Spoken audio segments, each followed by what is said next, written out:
할렐루야. 옆 사람과 인사하실까요? 예수 안에서 사랑합니다. 네. 우리가 성경을 읽을 때에 참 조심해야 되는 부분이 있는데요. 그것은 바로 성경에 나오는 믿음의 사람들에게만 내 자신을 대입시키는 그런 경우입니다. 자, 아브라함과 롯의 이야기에는 아브라함에게만 내 자신을 대입을 시키고 내가 아브라함인 것처럼 느껴질 때, 또 다윗과 골리앗의 이야기에서는 다윗에게만 온통 집중을 해서 내가 다윗처럼 지금 내가 다윗인가? 이렇게 대입하는 경우인데요. 이렇게 되면 그 말씀을 통해서 하나님이 우리에게 주시고자 하는 그 메시지를 반절도 깨닫지를 못합니다. 우리는 성경에 나오는 가장 연약한 사람, 가장 악한 사람, 이 사람들에게서 우리의 모습을 볼 수 있어야 합니다. 자, 아브라함과 롯에서 롯을 통해서 우리는 그 탐욕스러운 내 자신, 은혜도 다 까먹어버리고 내 뱃속을 채우기 위해서라면 뭐 그간의 은혜, 가족, 어른 다 내팽겨쳐버리고 그 탐욕의 선택을 하는 내 자신을 볼 수 있어야 되고요. 골리앗을 통해서 내 힘과 능력과 이 권세를 내세우는 교만한 내 자신의 그 모습을 또 볼 수 있어야 되고요. 사울왕을 통해서는 내 이익을 위해서라면 남을 해치는 것도 서슴지 않는 그런 나의 어떤 악한 모습, 그 말로 아니면 내가 가지고 있는 어떤 능력으로 그 사람을 깔아뭉개고 내 것을 채우고자 하는 이런 악한 모습을 우리가 볼 수 있어야 되고요. 자, 요나를 통해서는 실컷 하나님의 일을 내 생각대로 내 기준대로 하려고 하는, 그래서 하나님을 내가 원하는 방향으로 이끌려고 하는 이런 잘못된 신앙의 모습을 또 볼 수 있어야 하고요. 바리새인을 통해서는 외식하는 신앙생활을 하면서 내가 지금 구원받았다 이렇게 착각하면서 사는 헛된 이 신앙생활하는 내 자신의 그 모습을 한번 되돌아볼 수 있어야 하고요. 또 가룟 유다를 통해서는 언제라도 내가 사탄의 도구로 쓰임받을 수 있다라는 이런 연약한 내 자신의 모습을 볼 수 있어야 됩니다. 그래야 한마디의 말씀이라도 죄에 오염된 우리의 영혼을 수술하는 검이 될 수 있는 거예요. 그렇지 않으면 세상에서도 얻을 수 있는 그런 인간적인 교훈, 그런 감동에서 끝나버리고 말아요. 여러분, 우리가 정말 이것을 조심해야 돼요. 성경은요, 우리에게 이런 세상 사는 지혜, 인간적인 교훈을 주는 책이 아닙니다. 우리의 영혼을 고치고 살리는 생명의 책인 것을 믿으시기를 바랍니다. 이게 약이고요, 이게 수술대고 이게 의사예요. 그런데 그저 좋은 이야기네요 하고 말 그런 말씀이 아니라는 거예요. 세상에 더 좋은 이야기도 많아요. 이 생명의 말씀으로 우리의 영혼이 치료가 되면서, 그러면서 교훈도 받고 감동도 받고 그 안에 다 인간적인 어떤 그런 교훈도 다 그 하나님의 뜻이거든요. 같이 그때 받는 것이지 제일 중요한 우리가 본질을 잃어버려서는 안 된다는 겁니다. 자, 본문도 마찬가지입니다. 우리는 이 무비보셋을 볼 때에 그냥 장애인, 이렇게 장애인으로 보고 나는 다윗 이렇게 보게 되면은요, 장애인을 사회적 약자로 생각해서 우리가 그들을 다윗처럼 사랑으로 잘 대해야 된다, 선대해 줘야 된다, 이런 인본적인 교훈으로 그냥 끝나고 말아요. 하지만 본문의 주제는 그것이 아닙니다. 본문의 주제는 우리가 모두 무비보셋과 같이 영적으로 장애를 가진 죄인이다, 이 사실에서부터 시작을 해야 돼요. 여기서부터 시작이 되어야 됩니다. 그래서 은혜가 아니면 살아갈 수 없는 연약한 존재가 바로 우리다. 우리가 무비보셋이다. 그래서 우리를 향한 그 하나님의 크신 사랑을 다시 깨닫고 오직 하나님만을 평생 동안 경외하고 의지하며 살아가겠구나, 이런 우리가 그 메시지를 받아야 돼요. 그러면서 이 다윗의 본받을 만한 믿음의 모습이 있잖아요. 그 믿음의 모습도 우리가 또 닮아가려고 비전을 삼고 변화되기를 결단해야 하는 것이죠. 자, 먼저 본문의 상황을 제가 간략하게 설명을 드리면, 왕권이 이제 점점 안정화되는 과정에서 어느 날 갑자기 다윗이 사울의 후손을 찾아요. 왕이 전대 왕의 후손을 찾는 경우는 단 하나입니다. 씨를 말리려고 하는 거예요. 왜? 자기의 왕권을 대적할 수 있는 가장 크고 유일한 그 세력이 전대 왕의 세력이거든요. 그런데 다윗은 그들을 죽이려고 하는 것이 아니에요. 다윗은 그런 뜻이 아니라 요나단과 전에 했던 그 언약을 지키기 위해서 그 사울의 자손을 찾았던 겁니다. 그런데 이 언약을 지킨다라는 것은요, 그저 내가 뱉은 말, 이것을 약속을 지킨다 이런 의미가 아니에요. 요나단을 사랑했던 그 마음이 진짜 진실이었다는 것을 의미하는 거예요. 자, 여러분도 잘 아시겠지만 똑같은 행동이라 해도요, 다르게 느껴지는 이유가 왜 그럴까요? 상대방의 마음 때문에 그래요. 자, 우리가 두 사람에게 어떤 똑같은 선물을 받았어요. 그런데 이 사람과 이 사람의 어떤 그 느낌이 달라요. 왜 그럴까요? 친하고 안 친하고? 아니에요. 그 문제 아닙니다. 친하고 안 친하고의 문제가 아니고 그 사람이 나에게 어떤 마음으로 이 선물을 주었느냐, 그 마음이 전달되는 그 차이인 것이죠.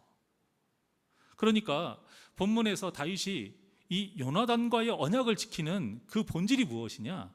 사랑인 겁니다. 사랑. 하나님이 우리에게 언약을 주신 것도 본질이 뭐예요? 사랑인 거예요. 조건이 없어요, 여러분. 이것이 우리에게 은혜인 겁니다. 한 율법사가 예수님을 시험하기 위해서 이렇게 질문했어요. 율법 중에서 어느 계명이 가장 큽니까? 예수님이 이 똑같은 뜻으로 말씀을 하시는데요, 마태복음 22장 37절에서 40절입니다. 시작. 예수께서 이르시되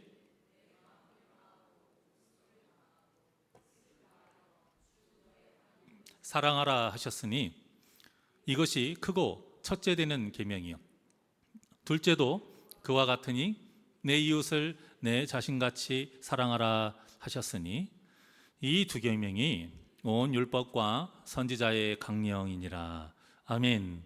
여기 마지막 절에 보면 율법과 선지자의 뭐라고 해요? 강령. 이 강령이라는 말은 본질이라는 뜻입니다. 자, 율법은 모세오경을 말하고요, 선지자는 선지서를 말해요. 그러니까 구약성경을 말하는 거예요. 구약성경의 본질이 어디에서부터 나오느냐? 구약성경이 무엇을 통해서 이루어졌고 쓰여졌느냐? 하나님을 사랑하고 내 이웃을 사랑하는 데서부터 나왔다라는 거예요. 그러니까 우리가 말씀을 들었을 때의 그 열매가, 또 말씀을 들었을 때 깨달음이 결국 무엇이 되어야 돼요? 사랑이라는 거죠. 그러니까 성경이 처음부터 끝까지 다 사랑이에요. 하나님은 사랑이시라. 사랑하지 아니하면 예수님의 제자가 아니래요. 일맥상통하는 겁니다. 성경은 절대 앞과 뒤가 다르지 않아요. 그래서 사도 바울도 고린도전서 16장 14절에 보면 너희 모든 일을 무엇으로 행하라? 사랑으로 행하라. 이렇게 전한 거예요. 자, 이처럼 어떤 마음이냐가 중요해요. 어떤 마음이냐. 그런데 마귀는 우리에게 자꾸 얼마만큼, 무엇을 얼마만큼 했느냐, 이것을 중요하게 여기도록 유혹을 하는 거예요. 자, 우리가 여기에 미혹되기 때문에 나도 모르게 믿음이 크다 작다의 기준을 무엇으로 평가해요? 양으로 평가하는 거예요. 양 중요합니다. 오래 기도하고 오랫동안 더 주님 앞에 헌신하고 더 많은 것을 드리는 거 중요합니다. 근데 그것은 사랑이라는 본질 앞에서, 본질로 인해서 나오는 그 양이 더 의미가 있는 것이지, 사랑 없이 그 양으로만 하나님 앞에 드리는 것은 아무 의미가 없다라는 거예요. 마치 그 바리새인이 동전 소리를 딸랑거리면서 넣은 헌금가도 같은 거죠.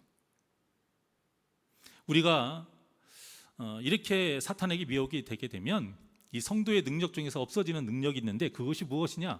본질이죠. 당연히 선지자의 강령, 사랑이 없어지는 겁니다. 사랑 없이 뜨겁고요, 사랑 없이 직분이 올라가고요, 사랑 없이 열심히 하고, 사랑 없이 복음을 전하고, 사랑 없이 찬양하고, 사랑 없이 기도하고, 사랑 없이 가르치고, 사랑 없이 하나님의 일을 하기 때문에 열매를 맺지 못한다는 거예요. 어떤 때는 열매를 많이 맺는 것 같아요. 그런데 열매는 많이 맺는 것 같은데 막상 열어보니 알곡이 없고 다 속이 빈 쭉정이다 이것이죠. 그런데 예수님이 뭐라고 하셨어요? 쭉정이는 모아서 영원히 꺼지지 않는 불에 태운다고 하셨어요. 하지만 다윗은 이 모든 일을 사랑으로 했습니다. 사랑으로. 그러니까 다른 세상의 왕하고 다른 모습을 보이는 거예요. 자, 이 다윗의 모습이 바로 우리를 향한 예수님의 모습이죠. 우리의 조건을 보지도 않으세요. 우리의 외모도 보지 않으시고 그저 예수님은 하나님이 사랑하시는 피조물로만 보셨어요. 그래서 자신의 목숨도 아끼지 아니하시고 그 십자가에서 죽으셨던 분이 바로 우리의 예수 그리스도이십니다. 그래서 아까 우리 찬양처럼 주 예수보다도 귀한 것은 없는 거예요. 우리에게 이처럼 사랑을 주신 분이 없거든요. 세상 어느 누구도 예수님처럼 우리를 조건 없이 대하시고 용서하시고 사랑을 주시고 희생하신 분이 없어요. 그나마 우리 부모님들이 이 사랑이 그나마 크지만 예수님의 사랑에는 비할 수가 없다라는 거죠. 그러니 서로를 우리가 어떻게 바라봐야 될까요? 우리가 다 이 예수님의 큰 사랑을 받은 존귀한 존재, 그 존귀한 존재로 우리가 바라봐야 됩니다. 그래서 서로를 사랑으로 존중하고 선하게 대하시기를 간절히 소망합니다. 자, 다윗이 물었을 때 시바라는 종이 이 부분만 나오면 우리가 피식피식 웃을 때가 많아요. 그런 건 아닌데 오히려 다윗과 무비보셋보다 이 사람의 이름에 은연중에 관심이 쏟는데요. 발음 때문에 그러죠. 자, 이 종이 무비보셋의 존재에 대해서 말하는데요. 자, 3절과 4절입니다. 자, 시작. 왕이 이르되 사울의 집에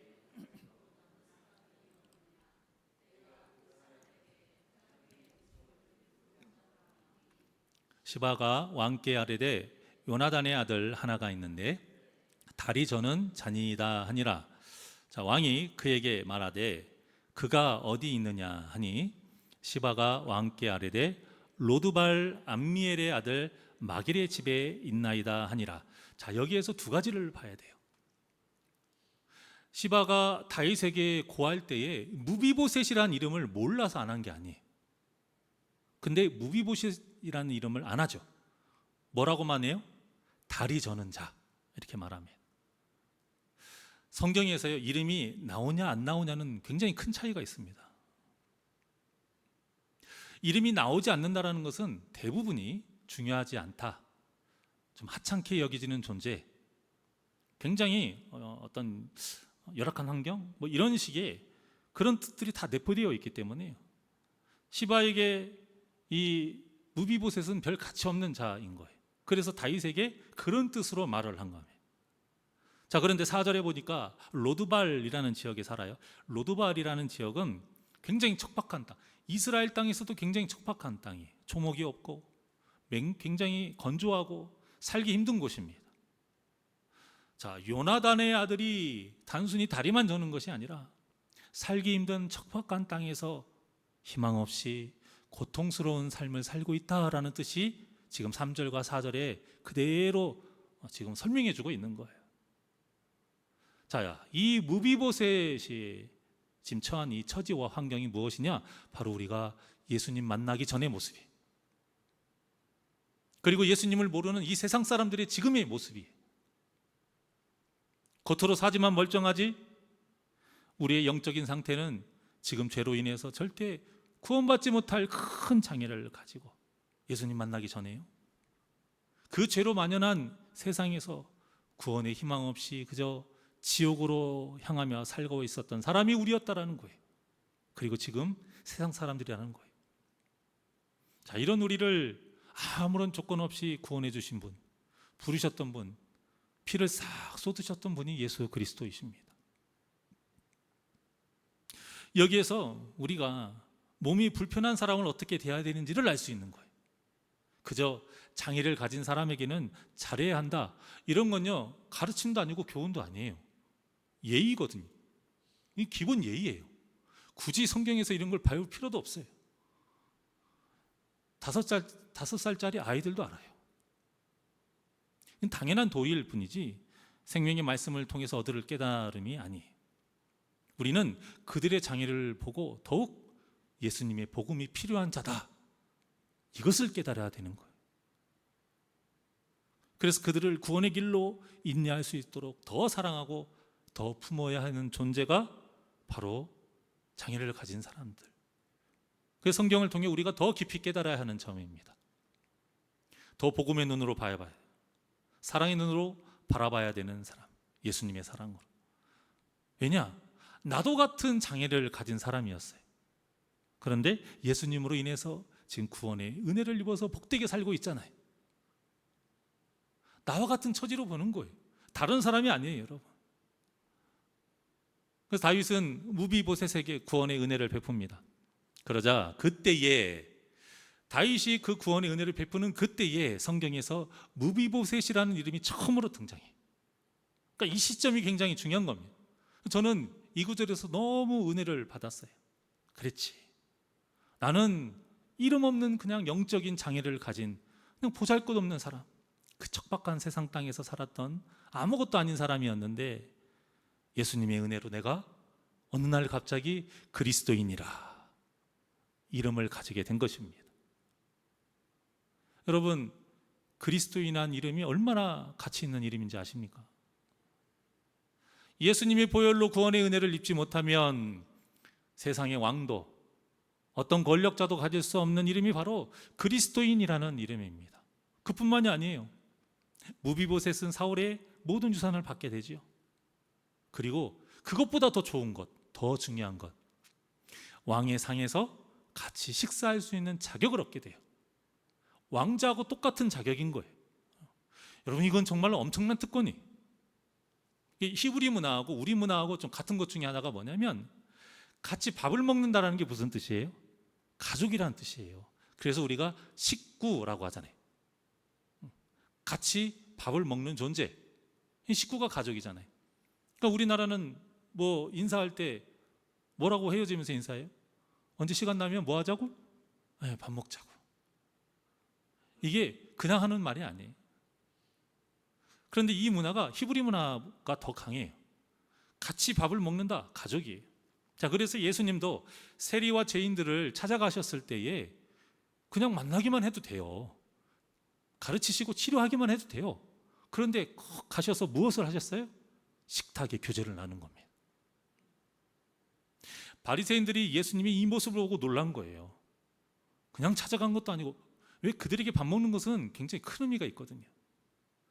그래서 바리새인들이 제자들에게 어떻게 저들과 함께 있을 수 있느냐라고 묻지 않고 이렇게 말했어요. 마태복음 9장 11절 시작. 바리새인들이 보고 그의 제자들에게 이르되 어찌하여 너희 선생은 세리와 죄인들과 함께 잡수시느냐. 이게 그냥 그 잡수시는 상황을 설명한 게 아니고요. 이게 무슨 뜻이냐면, 어떻게 저런 사람들과 한 가족이라고, 어떻게 저런 사람들을 한 가족으로 받아들일 수 있느냐, 그 뜻인 거예요. 세리와 죄인들은 절대 가족이 될 수 없는 존재라는 거예요. 그게 세상의 문화였었어요. 세상의 가치관이었어요. 이것이 바로 성경적인 가치관과 세상의 가치관의 차이예요.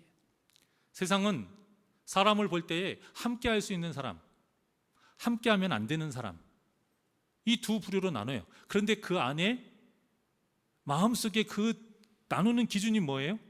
나에게 유익이 되느냐, 되지 않느냐, 그거잖아요. 그것으로 두 사람을 나눠요.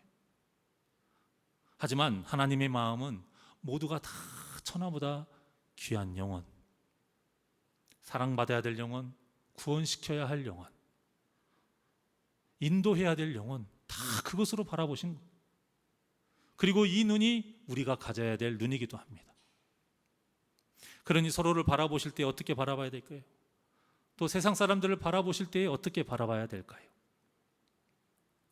우리가 먼저 사랑받은 자답게, 그래서 우리가 복음의 빚진 자라고 하는 거예요. 먼저 사랑받아서 우리가 특권을 누리는 게 아니고, 그렇게 되면 이 잘못된 선민 사상을 가진 이스라엘 백성들하고 똑같은 거예요. 그 끝이 뭐예요? 바벨론 포로 아닙니까? 우리는 먼저 은혜 받은 자답게 사도 바울이 말한 것처럼 복음의 빚진 자예요. 빚을 갚아야 돼요. 그 빚을 갚는 것이 무엇이냐? 하나님이 바라보시는 그 사랑의 눈으로 그들을 바라보고 그 영혼을 위해서 기도하고 그 영혼을 위해서 복음을 전하고 그 영혼을 예수님처럼 섬기는 것, 이런 아름다운 예수님의 마음이 저와 여러분에게 있기를 주님의 이름으로 축원합니다. 자, 무비보셋이 다윗 앞에 나왔을 때 모습이 어땠을까요? 본문에 보면 두려워 떨었습니다. 발발발발 두려워 떨어요. 그도 그럴 것이, 자신은 다윗에게 척결 대상 1순위, 가장 먼저 죽어야 돼. 그런데 다윗이 무비보셋에게 한 그 첫 마디가 너무나도 귀해요. 자, 7절입니다. 시작. 다윗이 그에게 이르되 무서워하지 말라. 내가 반드시 내 아버지 요나단으로 말미암아 내게 은총을 베풀리라. 아멘. 여기까지만 보죠. 뭐라고 했습니까? 무서워하지 말라. 무서워하지 말라. 하나님도 그러셨고요, 예수님도 그러셨고요, 똑같이 우리를 대하실 때에 뭐라고 하셨냐면 두려워하지 말라, 놀라지 말라, 근심하지 말라, 무서워하지 말라. 왜 이 말씀을 하셨을까요? 이 말씀 자체에 우리가 어떤 존재인지를 그대로 나타내고 계신 거예요. 우리의 삶 자체가 두려움 속에서 살 수밖에 없는 존재라는 거예요. 어떤 두려움이요? 죄에 대한 두려움. 그러니까 우리가 가지지 말아야 될 것이 무엇이냐? 못 먹는 것에 대한 두려움, 성공하지 못하는 것에 대한 두려움, 사람의 어떤 그런 평가받는 것에 대한 두려움. 물론 우리가 살면서 거기에 자유할 수는 없습니다. 하지만 예수님이 가르쳐 주셨잖아요. 너희들이 필요한 모든 것도 다 하나님이 다 채워주신다라는 거예요. 그러니 무엇을 먹을까? 무엇을 마실까? 무엇을 입을까? 그거에 두려워하면서 기도하지 말라 이겁니다. 그것을 기도하지 말라는 말은요, 그 안에 무슨 전제가 깔려 있냐면 두려워하지 말라는 거예요. 그리고 그 다음이 욕심내지 말라 이거예요. 두려움에 사로잡혀서 진정으로 구해야 될 것 구하지 못하는 죄 짓지 말라. 또 먹고 마시고 입는 것에 그 욕심에 빠져서 진짜 우리가 욕심 가져야 될 이 영적인 욕심을 가지지 못하는 잘못된 신앙생활 하지 말라 이겁니다. 그 두려움이 전제가 깔려 있어요. 정말 우리는 가장 두려워야 될 것은 죄에 대한 두려움입니다. 아무리 우리가 깨닫고 마음을 단단히 먹고 죄를 단단히 먹고 살아도요, 우리가 성령으로 뒤집어지고 우리가 주님 오직 한 분만으로 살겠습니다, 아무리 믿음의 고백을 해도 죄를 지으며 살고 있는 연약한 모습이 얼마나 두려운 모습입니까? 이 죄에 대해서는요, 나이를 아무리 먹어도 이 도통 극복할 수가 없어요. 이 죄에 대해서는요, 우리가 중직이 되고 저처럼 목사가 돼도요, 도저히 이걸 극복할 수가 없어요. 여러분, 아무리 우리가 잘 먹고 잘 살아도, 우리가 아무리 하고 싶은 일을 다 하고 살아도요, 죄에 대해서만큼은 두려움을 안 느낄 수가 없습니다. 이게 정상이에요. 혹시라도 죄에 대한 두려움이 없으십니까? 이것은 내가 지금 멸망의 대상이라는 뜻입니다. 성경에 보면요, 이렇게 죄에 대한 두려움이 없어가지고 하나님께 심판받은 사람들이 많이 나와요. 그 대표적인 사람이 누구예요? 노아 시대에 노아 가족 외에 세상의 모든 사람들이. 노아 외에는요, 노아 가족 외에는 모든 사람들이 죄에 대한 두려움이 없었어요. 방주가 왜 이렇게 오래 걸린지 아십니까? 노아가 기술이 없어서 뭐 그럴 수도 있겠지만, 그것은요, 세상 사람들에게 회개의 시간을 준 거예요, 하나님이. 그런데 세상 사람들이 뭐만 했어요? 손가락질만 했어요. 놀고 방탕하게 마시고 음란하게 살다가 결국에는 홍수로 모두 심판을 당합니다. 뭐가 없었어요? 죄에 대한 두려움이 없었어요. 또 소돔과 고모라, 이 사람들도 마찬가지죠. 소돔과 고모라도 두려움 없어가지고 다 멸망당했습니다. 하나님의 그 사자들이 소돔과 고모라를 심판하러 가기 전에 아브라함에게 다 그 이야기를 하시죠. 자, 그때에 아브라함이 생명을 걸고 그들을 구원해 달라고 계속 간구를 합니다. 그러면서 의인의 수를 말하죠. 처음에 몇 명? 50명. 그 다음 45명. 그 다음 40명, 30명, 20명, 마지막 몇 명이에요? 10명까지 갔어요. 아브라함의 생각에 10명 정도는 있을 거라고 생각했어요. 왜요? 일단 롯의 가정들이 있잖아요. 롯의 가정이 4명이죠. 그리고 사위가 있으니까 둘이니까 6명이죠. 그 외에 4명은 없겠느냐?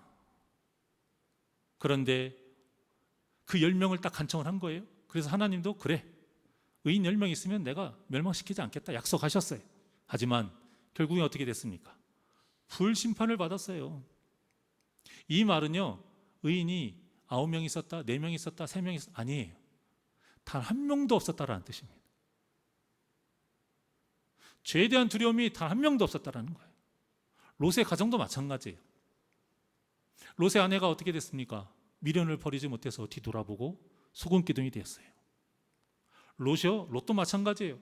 천사가 다급하게 말을 해도요, 도통 머뭇거리면서 왜 이렇게 답답한지 강제로 이끌어 버리시잖아요.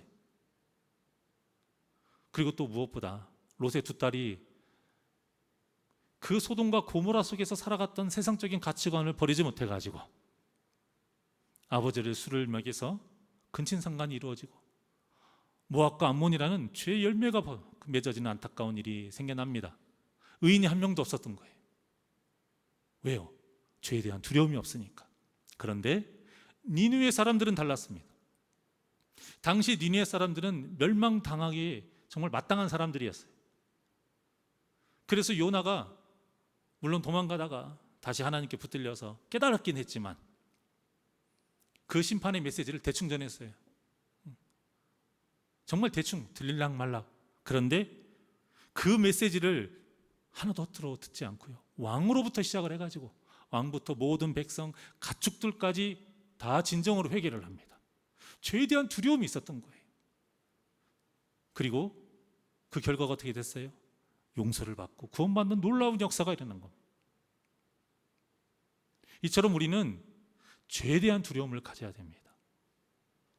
그래야 하나님을 의지하고 예수님을 주인으로 삼을 때에 성령님의 도우심 가운데 우리가 참 평안을 누릴 수 있음을 믿으시길 바랍니다. 우리가 평안하기를 원한다는 것은 무엇인가에 지금 불안해하고 두려워한다는 뜻이에요. 그런데 예수님이 뭐라고 하셨어요? 나만이 줄 수 있는 평안이 있다는 거예요. 세상이 줄 수 없는 평안. 그러니까 세상이 줄 수 있는 평안이 따로 있고 예수님이 줄 수 있는 평안이 따로 있다는 거예요. 그런데 우리가 불안하게 느끼는 돈이나 건강이나 이런 환경이나 자녀나 이것은 누가 줄 수 있는 평안이에요? 세상도 줄 수 있는 평안이에요. 그런데 예수님만이 줄 수 있는 평안이 있다는 거예요. 그게 무엇이냐? 죄에 대한 자유함이에요. 죄로 인한 그 두려움을 없애주실 수 있다는 것입니다. 요한복음 14장 27절의 말씀이에요. 시작. 평안을 너희에게 끼치노니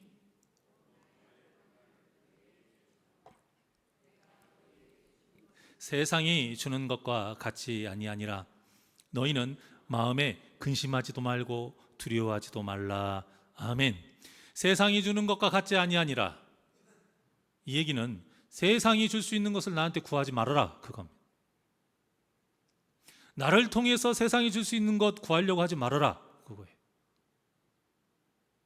예수님 믿으면 부자 될 수 있고요, 병도 나을 수 있습니다. 하지만 그것이 목적이 돼서는 안 된다는 겁니다. 여러분, 우리가 그 기복신앙의 틀에서 벗어나야 돼요.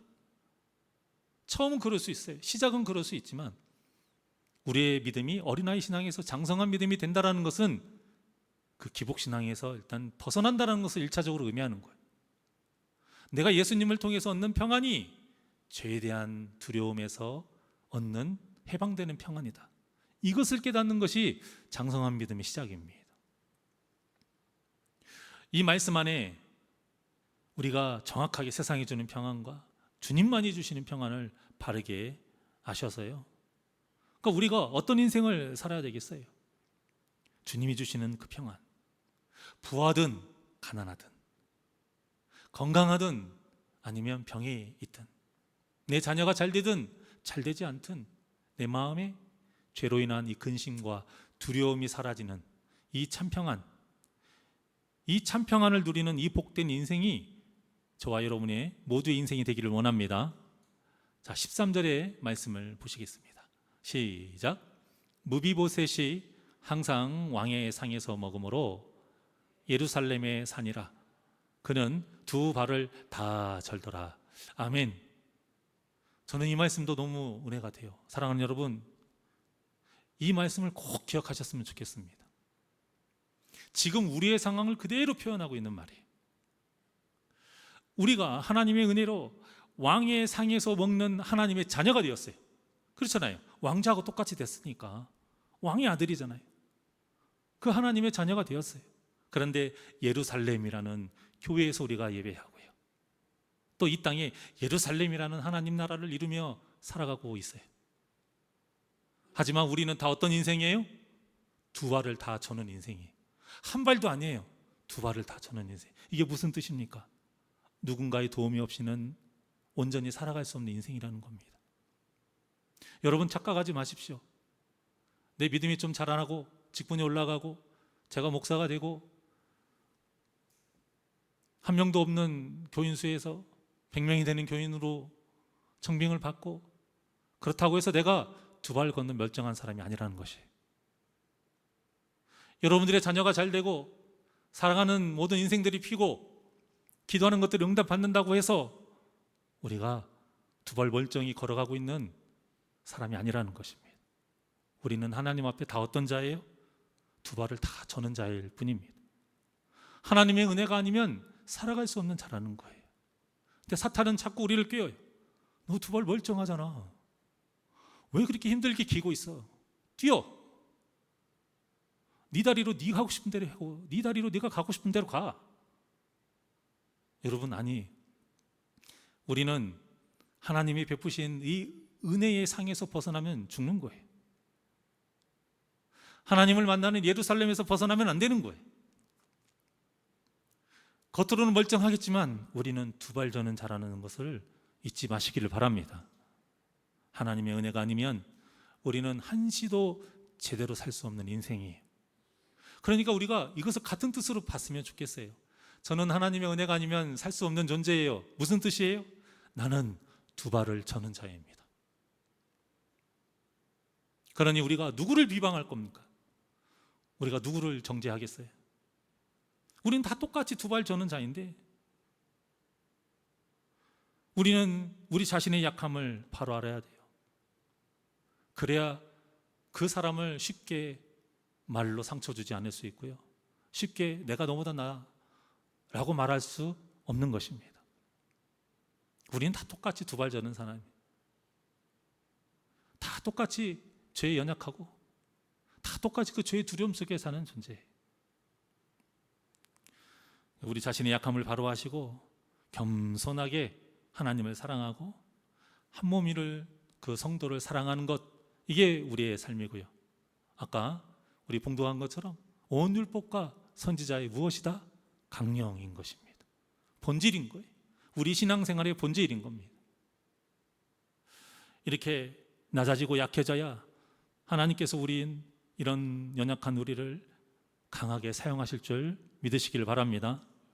그러니 내 두 발이 온전하다 착각해서 내 힘대로 내 생각대로 하려고 하지 마시고 철저하게 약해지셔서 오직 하나님의 뜻대로 살아가셔서 그 하나님의 베풀어 주신 은혜로 승리하시는 그런 복된 인생을 사시기를 주님의 이름으로 축원합니다.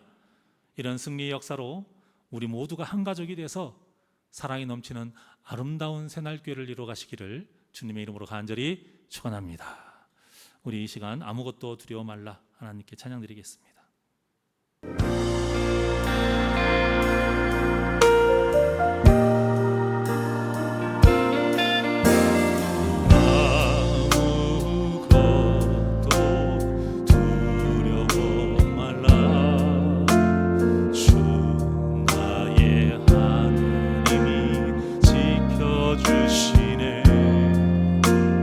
놀라지 마라, 겁내지 마라.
언제나 지켜주십니다.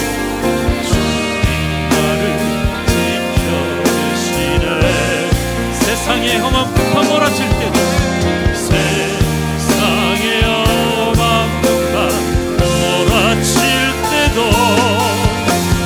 주님 나를 지켜주시네.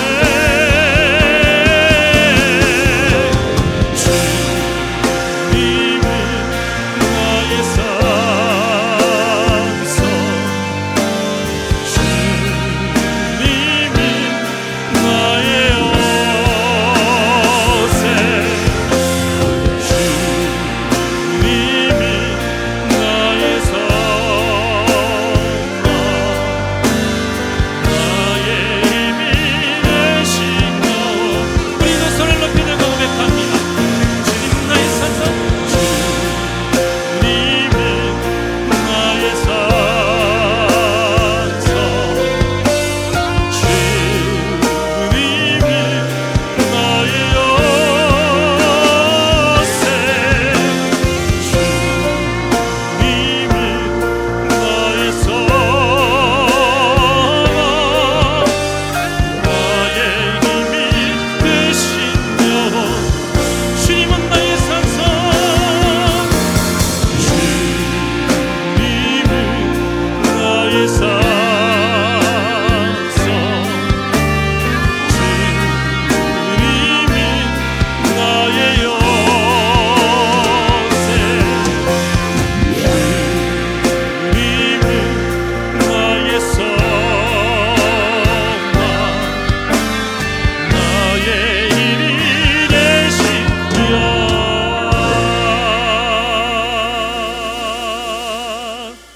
기도하시겠습니다. 언제나 우리에게 한없는 은혜를 베풀어 주시는 하나님 아버지, 우리는 다 두 발 저는 자입니다. 죄에 너무나도 연약한 영적인 장애를 가진 자들인 것을 언제나 잊지 않게 하여 주시옵시고, 내 조금 삶이 나아진다고 해서, 내 기도가 응답받는다고 해서, 내가 믿음 좋다고 인정받는다고 해서, 내 직분이 올라간다고 해서 주님 앞에 두 발 저는 자가 아니라 온전한 자라고 사탄에게 미혹되지 않도록 언제나 늘 말씀으로 우리를 깨우쳐 주시옵소서. 죄에 대한 두려움을 가지고 살기를 원합니다. 세상에서는 절대 해결할 수 없는 이 죄에 대한 두려움이 주님을 생각하고 의지할 때에 성령의 역사 가운데 주님의 참 평안을 갖는 그런 복된 삶 살게 하여 주시옵소서. 이것이 진정으로 복 있는 자의 삶인 것을 바로 알고, 온전히 하나님의 은혜가 아니면 살아갈 수 없는 두 발 저는 자임을 평생 동안 잊지 않냐고, 오직 하나님만을 바라보며 주님과 동행하는 그 임마누엘의 그 삶을 살아가게 하여 주시옵소서. 감사함 예수님의 이름으로 기도하옵나이다. 아멘.